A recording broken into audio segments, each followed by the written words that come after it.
literally cannot remember a time I did not want to be in entertainment and media. And back then, media wasn't even a word. It was always entertainment. I started off, as most people do, wanting to be an actor. And I did that because I didn't know that there were any other jobs besides being an actress, because that's what you see on TV.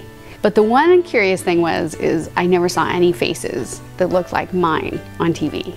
That gave me the confidence to say, hey, maybe I could do this too. Now, admittedly, I'm a failed actor. I went to San Francisco, of all places, to start my acting career. When I was there, I got as far as I got an agent, and I was going to auditions all the time, and I was booking nothing unless it was the diversity role. I'm half Korean and I'm half Norwegian. I grew up fishing with my father, and I grew up making kimchi with my mother, and I love being both cultures together. So I was a little bit ahead of my time. I thought there's got to be more to entertainment, and I decided to go to graduate film school in Montana. So I thought there's got to be more for me than just acting, even though I love actors and I love acting. So I decided I'm going to go to film school. And I had big dreams. The first job I got within the first 2 weeks of being in Los Angeles, I booked a gig at the Academy Awards. So I was working in my first month with people I had just finished studying in film school. There was no better place for me to start than there.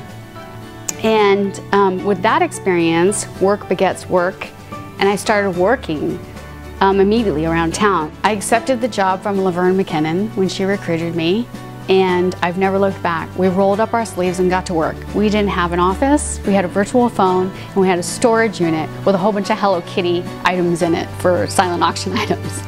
Thank goodness Laverne offered to allow Cape to squat in her office. We are a nonprofit, and everyone thinks that Cape's rich, but what I want to make sure the community knows is we still need everyone's support, because Cape runs paycheck to paycheck to pay for our programming and deepen things like the Cape New Writers Fellowship, which is an 11-session fellowship over the course of 6 weeks. And we take writers to a whole nother level. All of our television writers got staffed on television shows, either as staff writers or script coordinators. And that is a big deal that I'm really proud of. I've been honored to work closely with the 3 past dedicated board chairs, Laverne McKinnon, Steve Tao, and Kevin Iwashima. And I'll forever be grateful to our founders, Wynda Fong, Chris Lee, and Fritz Friedman, and our founding member, Adele Yoshioka, for creating Cape 23 years ago as a place for AAPIs to meet. 3 founders of Cape were very specific that they formed Cape to provide a space for people to know who the other Asian Americans and Pacific Islanders were in town.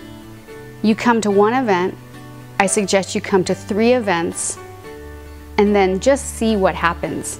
Just come to 3 events and be open, have your heart open, leave your ego at the door, and just have fun and meet people.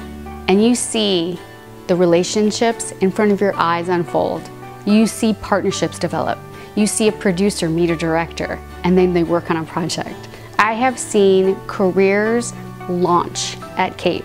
That's why I say we've taken it to here, and the sky's the limit. So now it's been 5 years, and I am so grateful and appreciative to Cape, because I've learned so much and I've grown so much, and now I'm going to take all of that and pursue my dreams of being a writer and director and be in the trenches with all the people that I've hopefully helped, and I know the board and board of advisors have helped at Cape.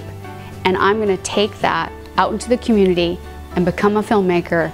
I'm going to make Cape proud, and I cannot wait to work with our community.